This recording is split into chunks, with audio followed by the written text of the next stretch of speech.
Dear students, hello and welcome. I welcome you to the online course that is the Psychology of Individual Differences, and our today's lecture is Fostering Creativity.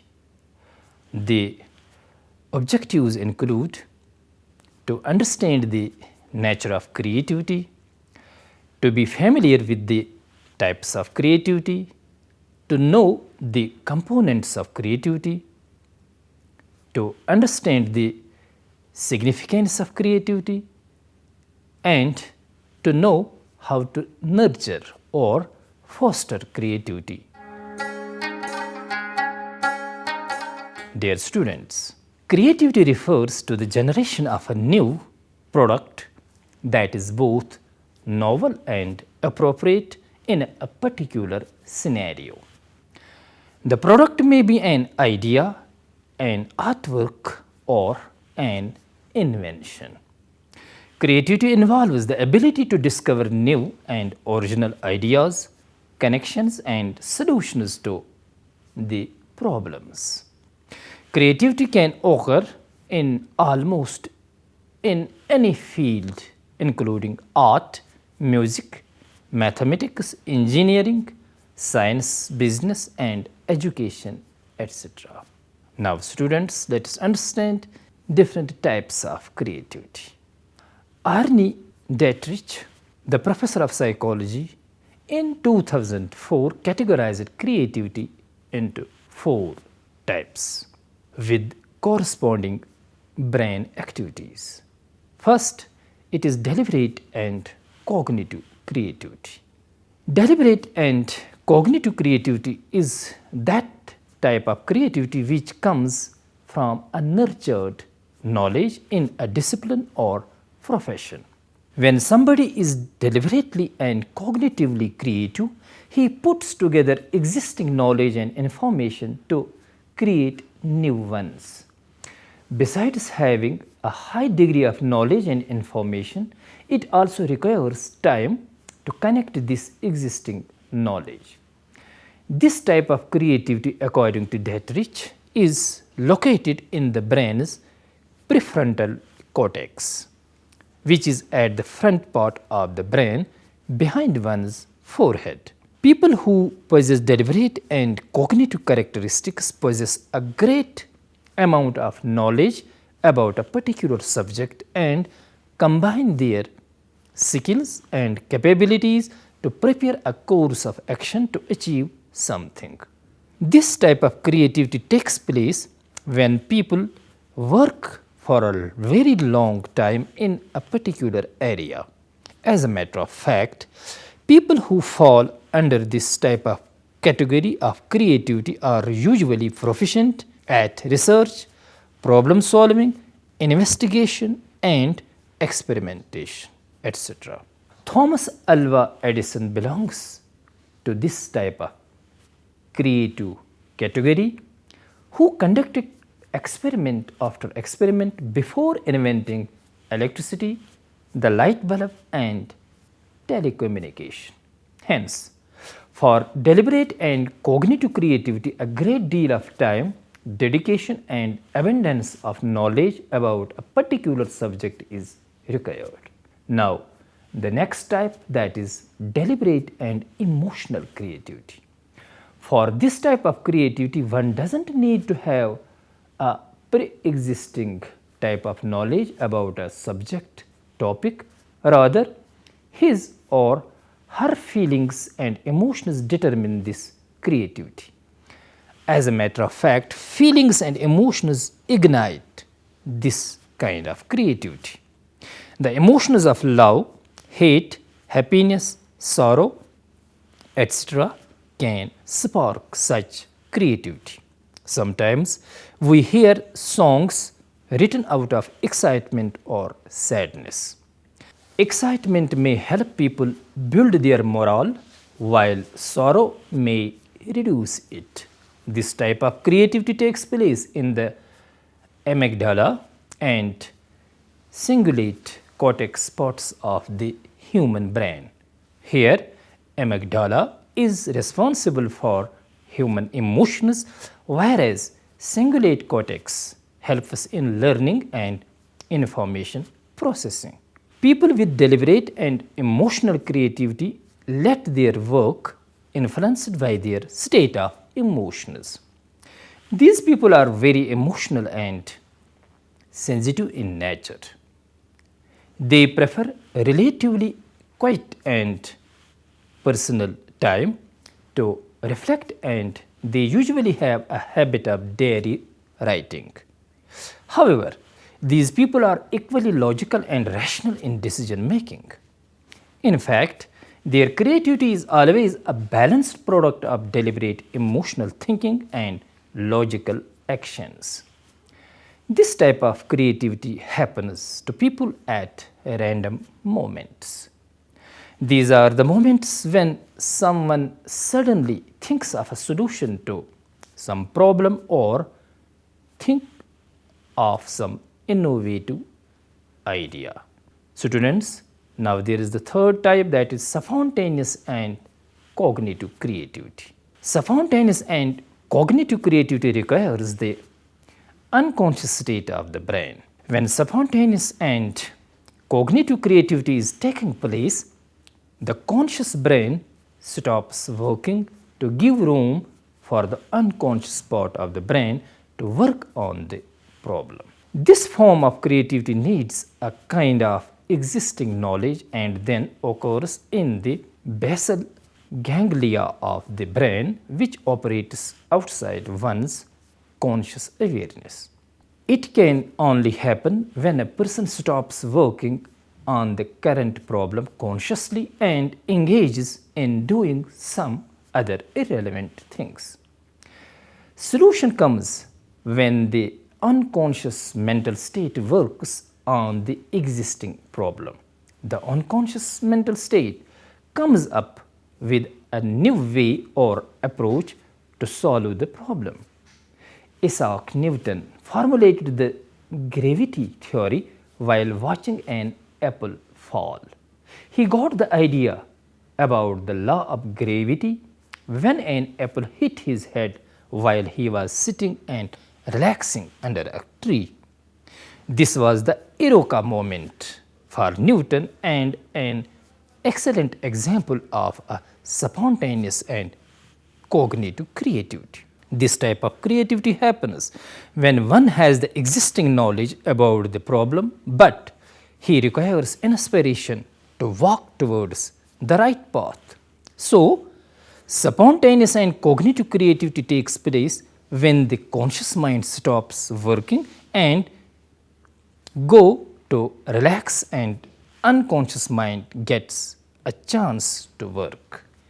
Students, there is spontaneous and emotional creativity.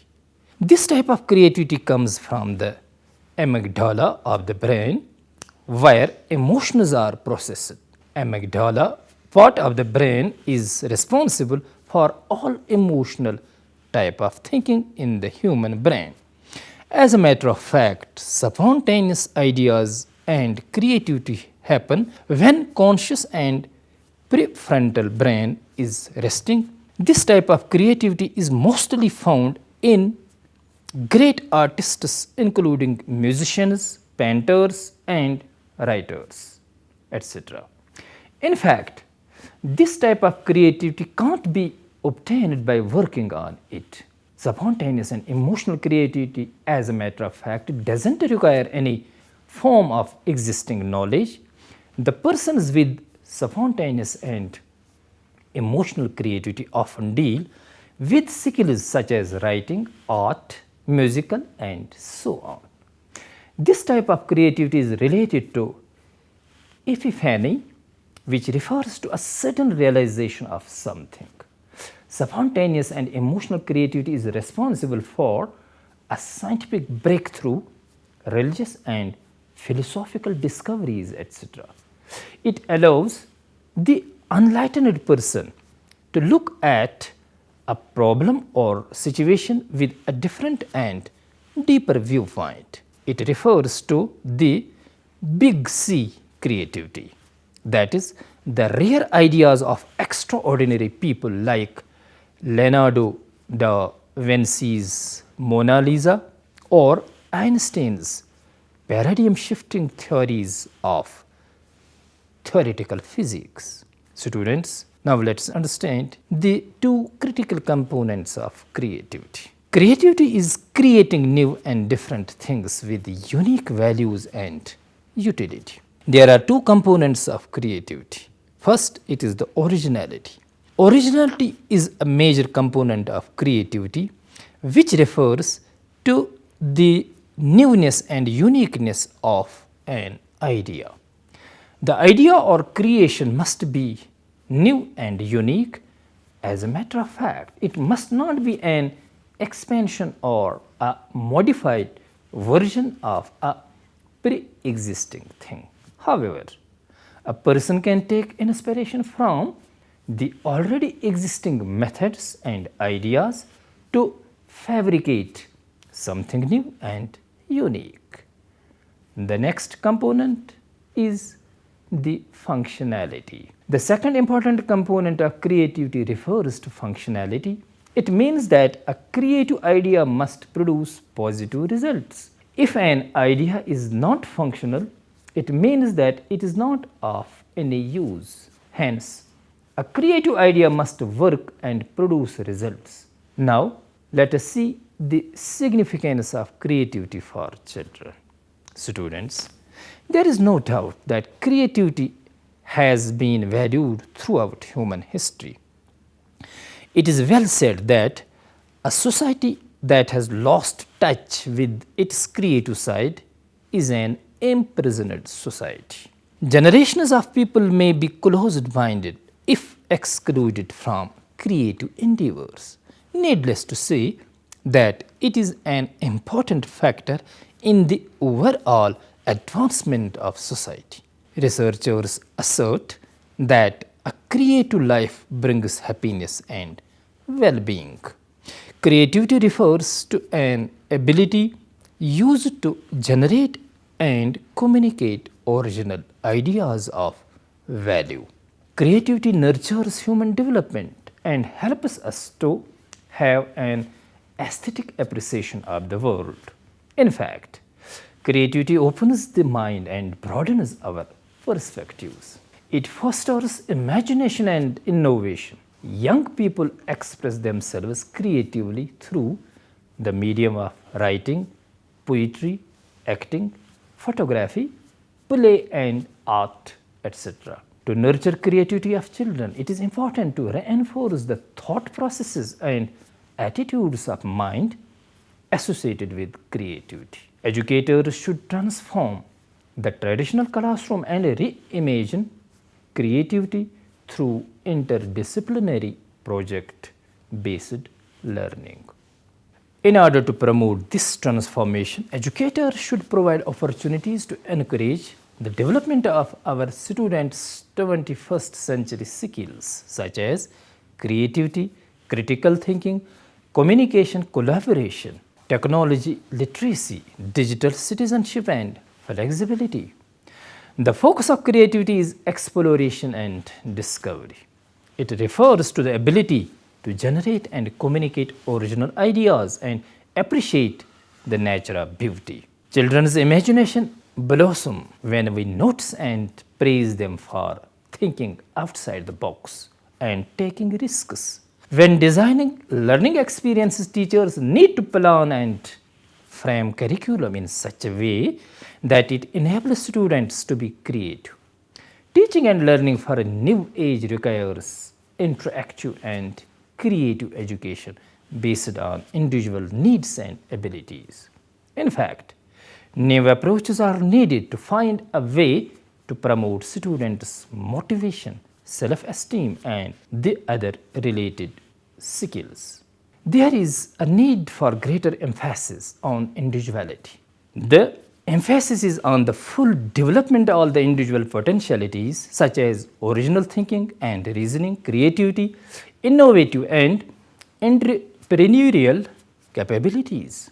Now, dear students, let's understand how to foster or nurture creativity. Creativity refers to out of the box thinking. It leads to critical thinking and problem solving skills that can have lifelong benefits for the child.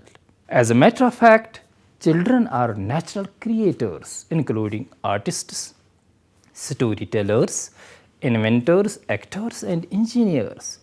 They see the world from their own perspective through a lens of opportunity, potential, and wonder. By fostering creativity, parents and teachers can help them to mature mentally, emotionally, and socially. Needless to say that creative freedom is essential in helping children develop social skills, decision making skills, confidence, and independence. Creativity is regarded as more skill than inborn talent, and parents and teachers can help their kids in developing these skills. Creativity, in fact, is not limited to artistic and musical expression, but is also regarded essential for science, maths, and even social and emotional intelligence. Our child's creativity includes the characteristics of originality, self expression, risk taking, intelligence, autonomy, collaboration, and imagination. As a matter of fact, creativity is already present in every child. What is needed is to give them the right tools to foster their creativity and nurture it at home and school.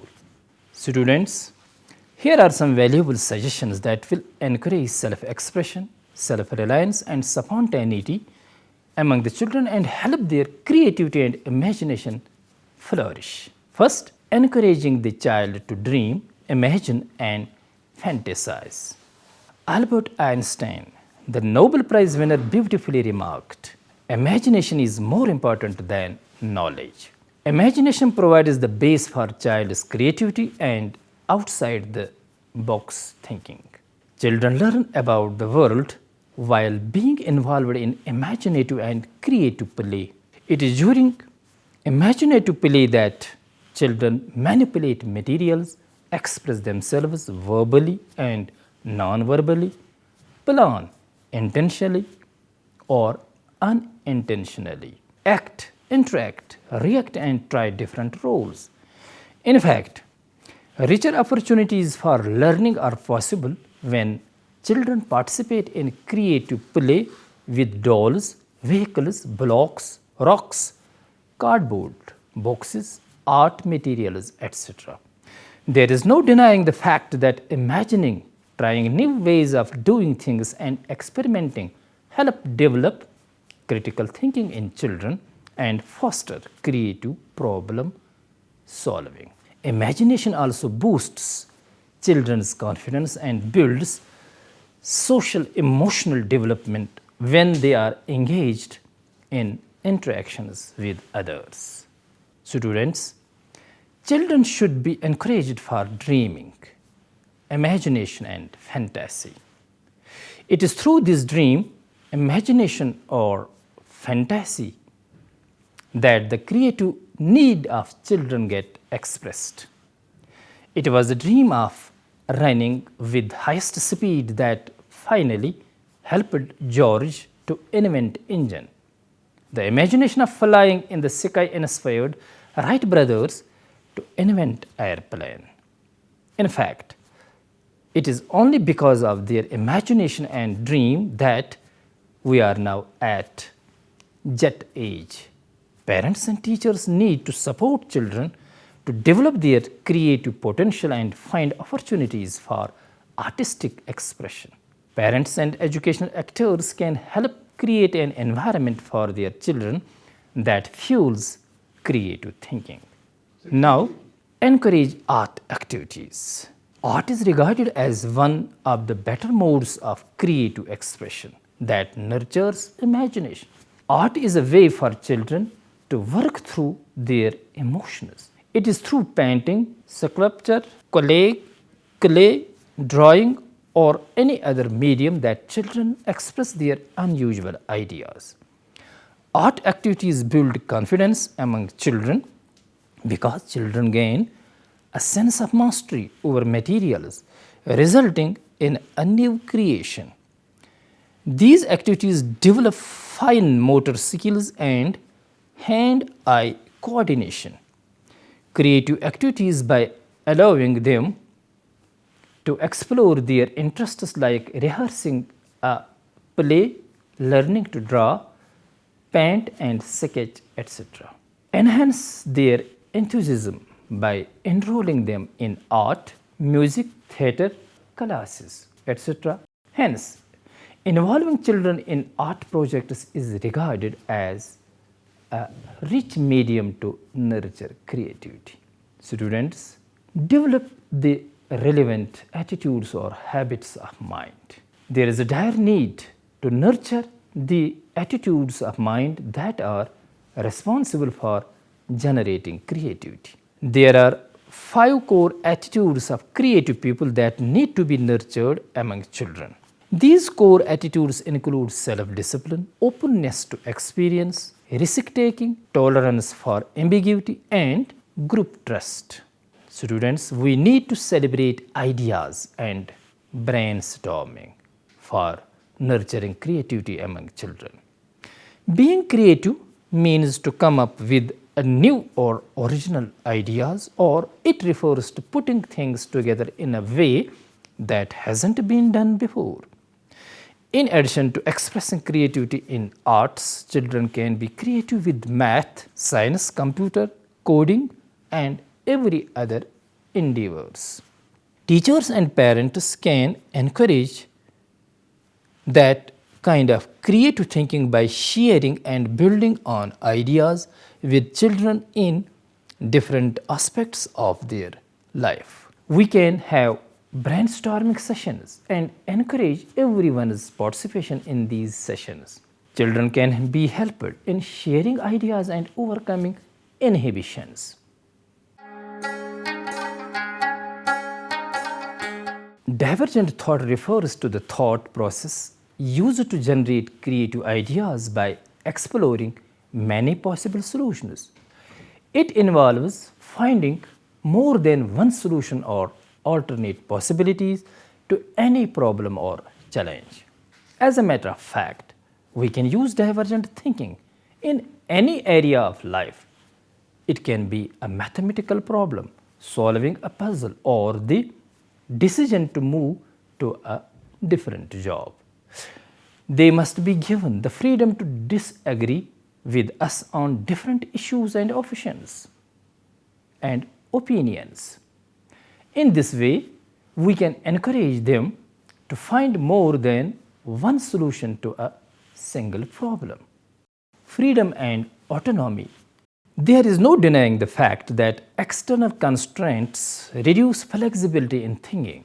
We as parents and educators need to provide children the freedom and autonomy to explore their ideas and do what they intend to do in a different and fun way.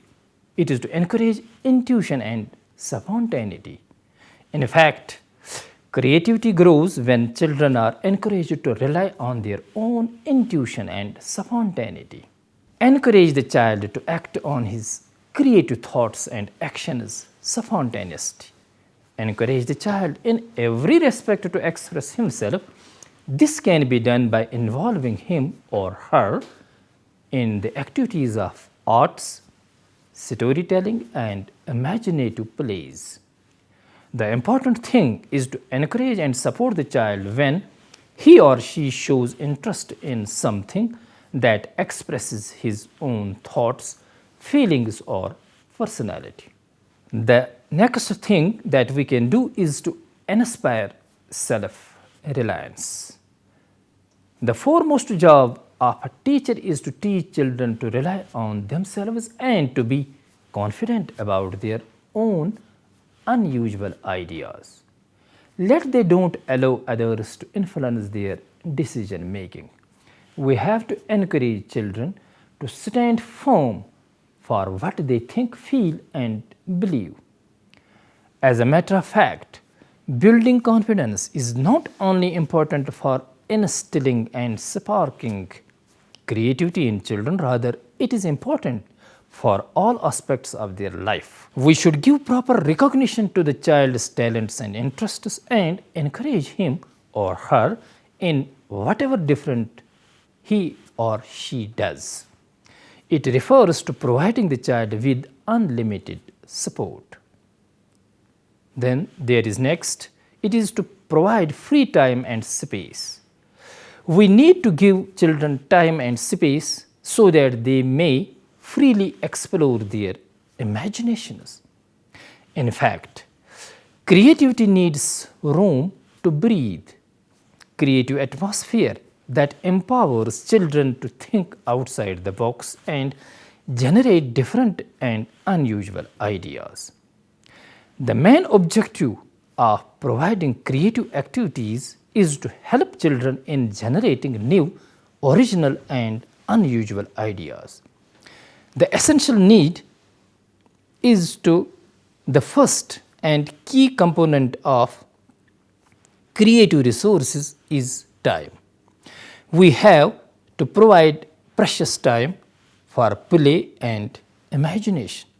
Needless to say that children need plenty of time for unstructured child directed imaginative plays. A specific location and plenty of material including art, written and construction materials can foster creative thinking among children. A variety of materials should be provided to a child for drawing, building, and crafting. Now, you can use the multiple intelligence theory. People have natural preferences and everybody expresses creativity differently based on who he or she is. Howard Gardner's multiple intelligence model identified specific talents and skills in individuals, and hence it becomes imperative that these specific talents and skills need to be identified and nourished among individuals. Different creativity requires us to use different parts of our brain.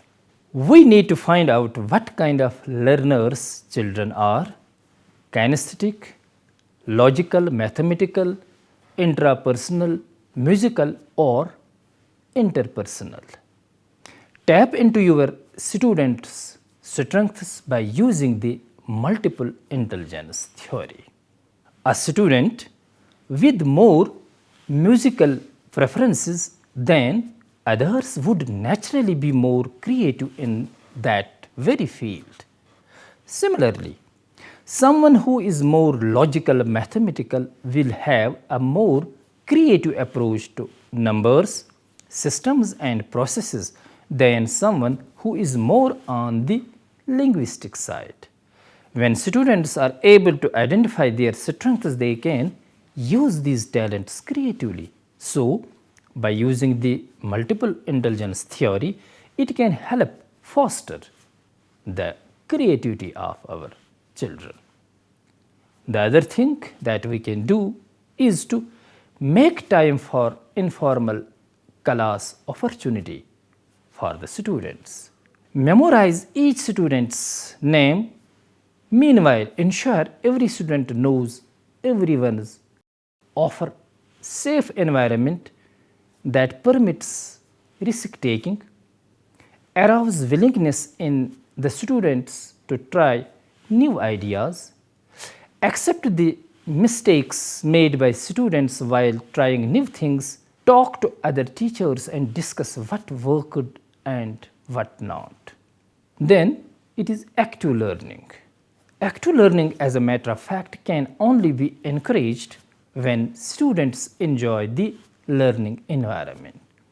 This active learning may include the use of creative stuff like games, concepts, maps, and other study materials. Teachers can cultivate creative thought among students through active learning by creating interactions that provide students a lot of problem solving opportunity, giving them a lot of opportunities for hands-on field work, and organizing round table discussions from time to time on interesting topics. Create interactions that provide students a lot of problem solving opportunity. Give them a lot of opportunities for hands on field work. Permit students to create some of the questions for their upcoming exams. A teacher's role is an ongoing cycle of guiding student learning and assessing students' academic achievements. A teacher's role is an ongoing cycle of guiding students. Now, classroom environment. Classroom environment is the place that plays a crucial role in cultivating creativity and confidence in children. It is the primary responsibility of teachers to make classroom environment more effective and attractive for their students. A teacher's role comprises of guiding students' learning and providing student creative growth. Teachers can make use of a variety of strategies to motivate student learning and increase and enhance student skills, understanding, knowledge, and creativity. The classroom environment must be an ideal place where students feel safe and free to share novel and unusual ideas. Teachers can make classroom environment such an attractive place where each student's voice matters a lot and every student is given proper recognition.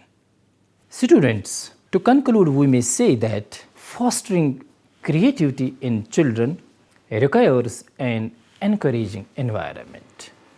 Children tend to be naturally creative, but as a matter of fact, these creative skills don't develop in a vacuum. Parents and teachers need to use meaningful strategies to foster creativity in their children. Schools need to offer education with an emphasis on developing students of character, confidence, and creativity. Children's creativity can be enriched through play, objects, or other art and academic materials. As an admitted fact, creativity is a valuable skill. Some ways to foster it may include provide ideas that spark creativity, encourage hands-on projects, supply children with a variety of materials and creative tools, choose activities that use all of the senses of children, encourage the child to develop passions. Students, it was all for today. I hope that you might have understood and enjoyed this very session. Thanks.